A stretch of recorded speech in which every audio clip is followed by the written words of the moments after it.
Assalamualaikum warahmatullahi wabarakatuh. Nama saya Agusti Barmo. Di sini saya akan mempresentasikan apa itu human relation. Human relation yaitu studi tentang hubungan antar manusia dan membantu bagaimana cara interaksi yang efektif. Definisi human relation dalam arti luas adalah menyangkut komunikasi persuasif yang dilakukan oleh seseorang kepada orang lain secara tatap muka dalam segala situasi dan dalam semua bidang kehidupan sehingga menumbuhkan kebahagiaan dan kepuasan hati kepada kedua belah pihak.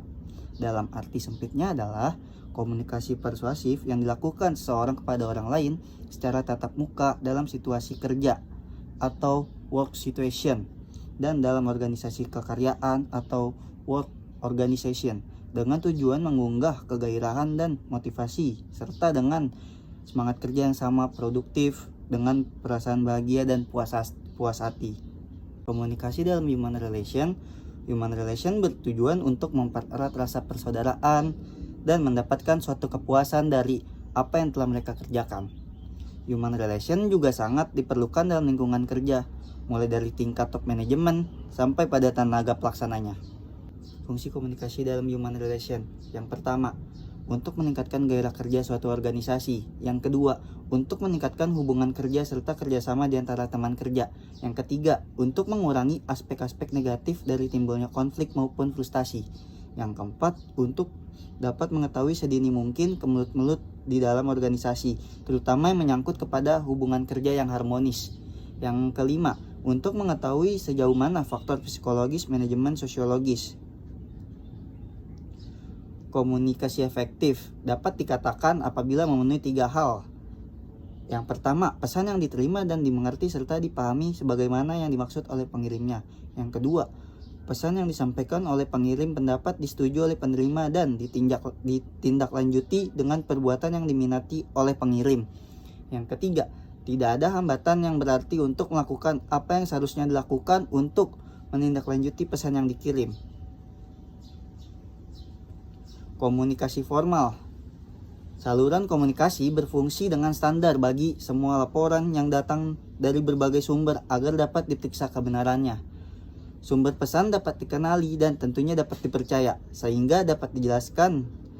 Saluran komunikasi formal bercirikan aturan-aturan yang stabil, pekerjaannya, dan sanksi disusun dengan jelas. Komunikasi informal. Fungsi komunikasi informal adalah untuk memelihara hubungan sosial persahabatan kelompok, penyebaran informasi yang bersifat pribadi dan privat seperti isu, gosip, atau rumor. Implikasinya adalah kebenaran informasi tersebut menjadi tidak jelas atau kabur. Komunikasi verbal. Purwanto mengatakan bahwa komunikasi verbal merupakan penyampaian komunikasi dengan menyusun kata-kata ke dalam suatu pola yang memiliki arti atau makna dalam bentuk tertulis maupun lisan. Ciri-ciri komunikasi verbal. Yang pertama, disampaikan secara lisan atau tulisan. Yang kedua, proses komunikasi eksplisit dan cenderung dua arah. Yang ketiga, kualitas proses komunikasi seringkali ditentukan oleh komunikasi nonverbal.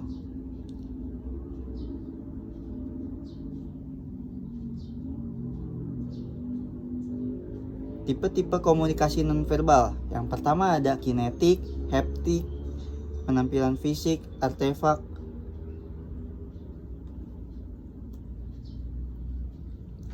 Karakter komunikasi nonverbal. Komunikasi nonverbal berlangsung dengan cepat. Komunikasi nonverbal dapat membantu atau menggantikan komunikasi verbal. Nonverbal komunikasi bersifat universal. Dan yang terakhir, komunikasi nonverbal membingungkan dan kontekstual. Komunikasi dalam human relation. Kinetik. Contoh-contoh kinetik itu adalah studi tentang gerakan tubuh termasuk postur tubuh. Yang pertama, gestur tubuh. Yang kedua, gerakan kepala. Yang ketiga, kontak mata. Yang keempat, ekspresi wajah. Haptik. Haptik di sini adalah indera perasa atau sentuhan. Hal ini berhubungan dengan perilaku menyentuh yang mengirimkan makna selama berinteraksi. Yang ketiga, sentuhan bekerja pada berbagai tingkatan termasuk di dalamnya profesional, fungsional, sosial, sopan. persahabatan, kehangatan, dan cinta intim. Penampilan fisik setiap manusia di dunia tidak dapat menentukan bagaimana bentuk fisik dilahirkan. Yang kedua, manusia memiliki ciri khas atau bentuk fisik yang berbeda-beda. Terkadang dalam berkomunikasi kita melakukan judgement terhadap perilaku ataupun orang lain berdasarkan penampilan fisik yang dimilikinya. Nah, di sini juga ada artefak. Artefak itu contohnya adalah pakaian dan barang yang digunakan. Apa tanda bahwa orang tersebut sebagai dokter atau suster, tentara atau mahasiswa? Ya, seperti itu. Di sini ada faktor lingkungan juga. Faktor lingkungan adalah tata letak yang mempengaruhi apa yang kita rasakan atau lalui. Contohnya itu seperti arsitektur warna, desain ruangan, suara bau, pencahayaan. Ya, di sini ada self esteem, harga diri. Pembentukan self esteem menyebutkan bahwa harga diri sudah terbentuk pada masa kekanak-kanakan, sehingga seorang anak sangat perlu mendapatkan rasa penghargaan dari orang tuanya. Proses selanjutnya, harga diri dibentuk melalui perlakuan yang diterima individu dari orang lingkungannya, seperti dimanja dan diperhatikan orang tua. Kekuatan atau power, dalam arti kemampuan untuk bisa mengatur dan mengontrol perilaku orang lain. Kemampuan ini ditandai oleh adanya pengakuan dari rasa hormat yang diterima oleh individu dari orang lain dan besarannya sumbangan dari pikiran atau pendapat dan kebenarannya.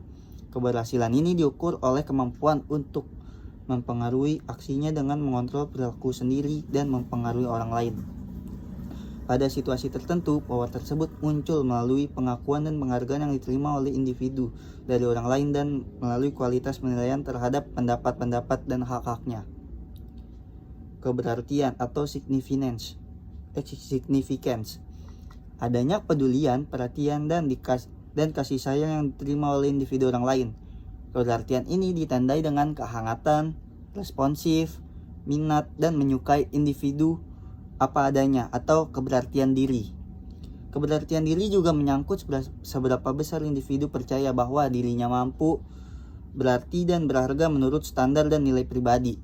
Penghargaan inilah yang dimaksud dengan keberartian diri.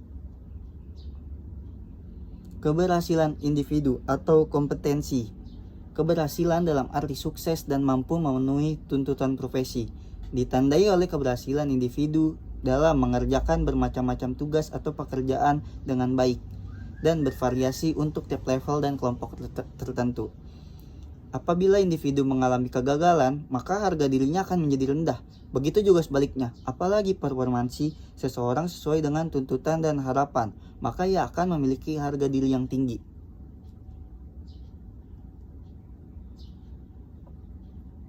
Karakteristik seseorang yang memiliki self-esteem rendah.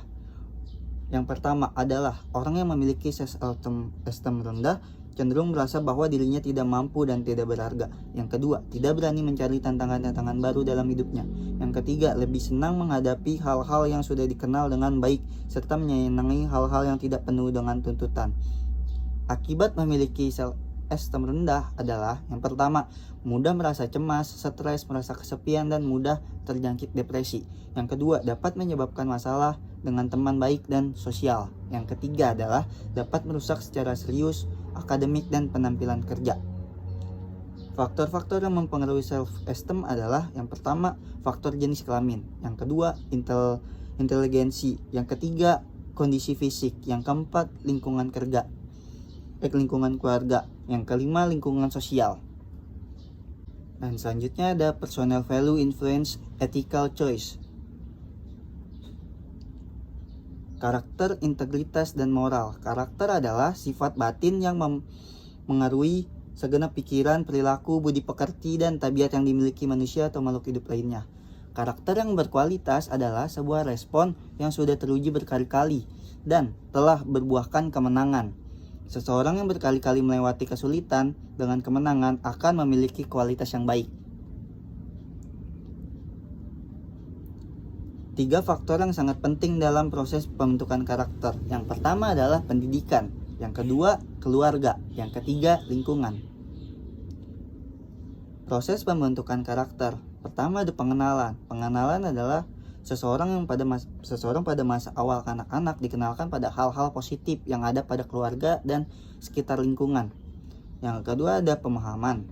Pemahaman ini memberikan pengarahan atau pengertian tentang perbuatan baik yang sudah kita kenalkan. Ini ada integritas. Integritas adalah sebuah nilai yang selalu menjadi dasar untuk menjamin kejujuran nilai-nilai lainnya. Bila integritas pribadi lemah atau bocor dalam karakter pribadi, maka dapat dipastikan nilai-nilai seperti kejujuran, keterbukaan, tanggung jawab, ketekunan, kerajinan, keberanian, keterusterangan, kepercayaan, kesetiaan, dan profesionalisme pasti tidak akan berfungsi seperti seharusnya. Fungsi integritas adalah meliputi kecerdasan moral dan self-insight, sedangkan self-insight itu sendiri meliputi self-knowledge dan self-reflection. Berarti integritas berfungsi memelihara moral atau akhlak seseorang yang kemudian mendorong dia untuk memiliki pengetahuan yang luas. Tujuan integritas adalah integritas merupakan salah satu kunci untuk meraih keberhasilan atau kesuksesan. Integritas membuat manusia mampu untuk memimpin dan dipimpin. Integritas melahirkan kepercayaan, dan yang terakhir integritas dapat melahirkan prestasi. Nah, di sini ada moral. Moral adalah aturan kesusilaan yang meliputi semua norma kelakuan, perbuatan, tingkah laku yang baik. Moral dibagi menjadi dua, yaitu moral murni dan moral terapan. Moral murni yaitu moral yang terdapat pada setiap manusia sebagai suatu pengejawantahan dari pancaran ilahi. Moral murni disebut juga hati nurani. Yang kedua ada moral terapan. Moral terapan didapat dari ajaran berbagai ajaran filosofis, agama, adat yang menguasai pemutaran manusia.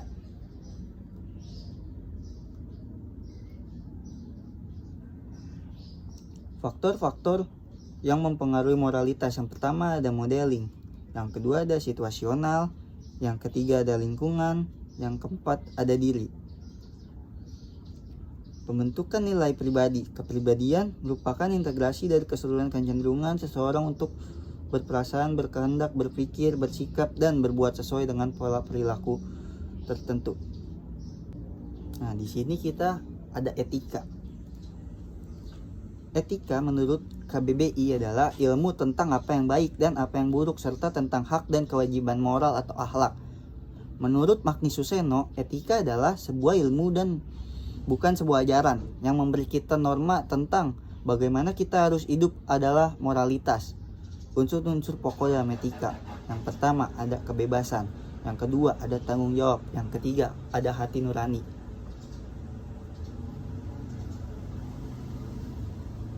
Faktor-faktor yang mempengaruhi pengambilan keputusan. Yang pertama ada tahap perkembangan moral. Nah, tahap perkembangan moral ini merupakan suatu tahap penilaian dari kapasitas seseorang untuk menimbang apakah secara moral benar. Semakin tinggi perkembangan moral berarti makin kurang ketergantungannya pada pengaruh-pengaruh luar, sehingga ia akan cenderung berperilaku etis. Yang kedua, ada lingkungan organisasi. Hal ini merujuk pada persepsi karyawan yang mengenai pengharapan atau ekspektasi organisasional. Apakah organisasi itu mendorong dan mendukung perilaku etis dengan memberi ganjaran atau menghalangi perilaku tak etis dengan memberikan hukuman atau sanksi.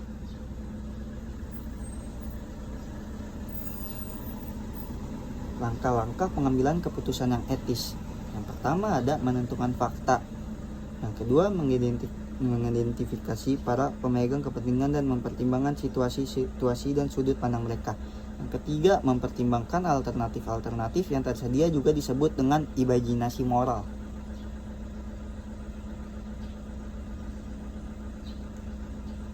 Strategi dalam pelaksanaan tanggung jawab sosial. Strategi menghindari tanggung jawab sosial karena mementingkan ekonomi. Melaksanakan tanggung jawab sosial sebatas disyaratkan dalam peraturan atau undang-undang. Melakukan tanggung jawab sosial ketika manajemen yang dapat diterima masyarakat. Yang ketiga, melakukan tanggung jawab sosial secara proaktif agar tidak terjadi gejolak atau dampak sosial yang buruk terhadap organisasi. Di sini ada sikap. Sikap adalah sebuah pemikiran yang diterima sebagai kebenaran dan yang menuntun seseorang untuk berpikir, merasakan, atau bertindak secara positif atau negatif terhadap seseorang, ide, atau peristiwa. Komponen sikap, ada aspek kognitif. Contohnya adalah berkaitan dengan hegemoni pikiran. Aspek ini berwujud pengolahan, pengalaman, dan keyakinan serta harapan individu tentang objek atau kelompok objek tertentu. Aspek ini berupa pengetahuan, kepercayaan, atau pikiran yang didasarkan pada informasi berkaitan dengan objek. Yang kedua ada aspek afektif, yang ketiga ada aspek konatif. Ciri-ciri sikap adalah sikap tidak dibawa orang sejak lahir, tetapi dibentuk atau dipelajari sepanjang perkembangan orang itu dalam hubungannya dengan objek. Yang kedua, sikap dapat berubah-ubah. Karena itu sikap dapat dipelajari orang atau sebaliknya. Sikap dapat berubah-ubah pada seseorang jika terdapat keadaan-keadaan dan cara-cara tertentu mempermudah berupanya sikap pada orang tersebut. Yang ketiga ada sikap tidak dapat berdiri sendiri, tapi senantiasa mengandung relasi tertentu dengan suatu objek. Yang keempat ada objek sikap dapat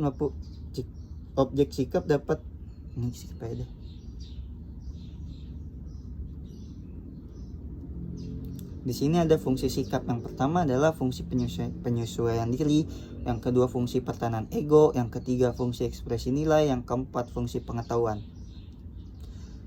Pembentukan dan perubahan sikap. Nah, di sini ada pembentukan dan perubahan sikap. Integrasi. Pembentukan sikap diisi terjadi secara bertahap, dimulai dengan berbagai pengalaman yang berhubungan dengan satu hal yang akhirnya terbentuk sikap mengenai hal tersebut. Ada trauma, pengalaman yang tiba-tiba mengejutkan yang meninggalkan kesan mendalam pada jiwa orang yang bersangkutan. Di sini ada mengubah sikap diri sendiri. Yang pertama adalah pilihlah kebahagiaan. Yang kedua, secara mental menyusun ulang peristiwa atau aktivitas yang menciptakan ketidakbahagiaan. Yang ketiga adalah carilah kebahagiaan dalam hubungan. Nah, yang terakhir adalah bagaimana organisasi atau perusahaan meningkatkan sikap karyawan. Yang pertama, meningkatkan basic interpersonal skill. Keterampilan interpersonal adalah keterampilan untuk mengenali dan merespon secara layak perasaan, sikap, dan perilaku, motivasi, serta keinginan orang lain. Keterampilan interpersonal mencakup bagaimana diri kita mampu membangun hubungan yang harmonis dengan memahami dan merespon manusia atau orang lain. Yang ketiga, untuk membangun hubungan dengan orang lain, terlebih dahulu kita harus menguasai kemampuan dan keterampilan dalam mengenal diri sendiri secara jelas, bagaimana merespon, menyampaikan pesan dan maksud, bernegosiasi dan menyelesaikan konflik, berperan dalam tim, dan masih banyak lagi. Yang kedua ada motivasi diri. Motivasi itu merupakan penyemangat yang bisa datang dari diri sendiri maupun orang lain. Motivasi yang besar maka akan mendorong seseorang untuk terus bertindak untuk mewujudkan apa yang menjadi harapan. Sayangnya banyak orang yang justru gagal untuk meraih cita-cita akibat motivasi yang kian hilang. Orang yang memiliki motivasi dari cenderung untuk menetapkan tujuan mereka sendiri dan memantau kemajuan mereka sendiri menuju tujuan tersebut. Sikap mereka adalah saya bertanggung jawab atas pekerjaan ini. Mereka tidak membutuhkan supervisor yang mengawasi mereka untuk memastikan bahwa mereka menjalankan tugas dan menyelesaikan apa yang seharusnya mereka lakukan. Yang ketiga ada keterbukaan untuk berubah. Di era informasi, tantangan terbesar bagi banyak pekerja adalah menyesuaikan diri dengan laju perubahan yang semakin cepat. Beberapa penolakan terhadap perubahan adalah normal, hanya karena hal itu dapat mengubah rutinitas harian. Namun Anda akan mendapat masalah jika memiliki 3 sikap berikut. Yang pertama adalah keras kepala. Beberapa pekerja menolak untuk dipengaruhi oleh sudut pandang orang lain.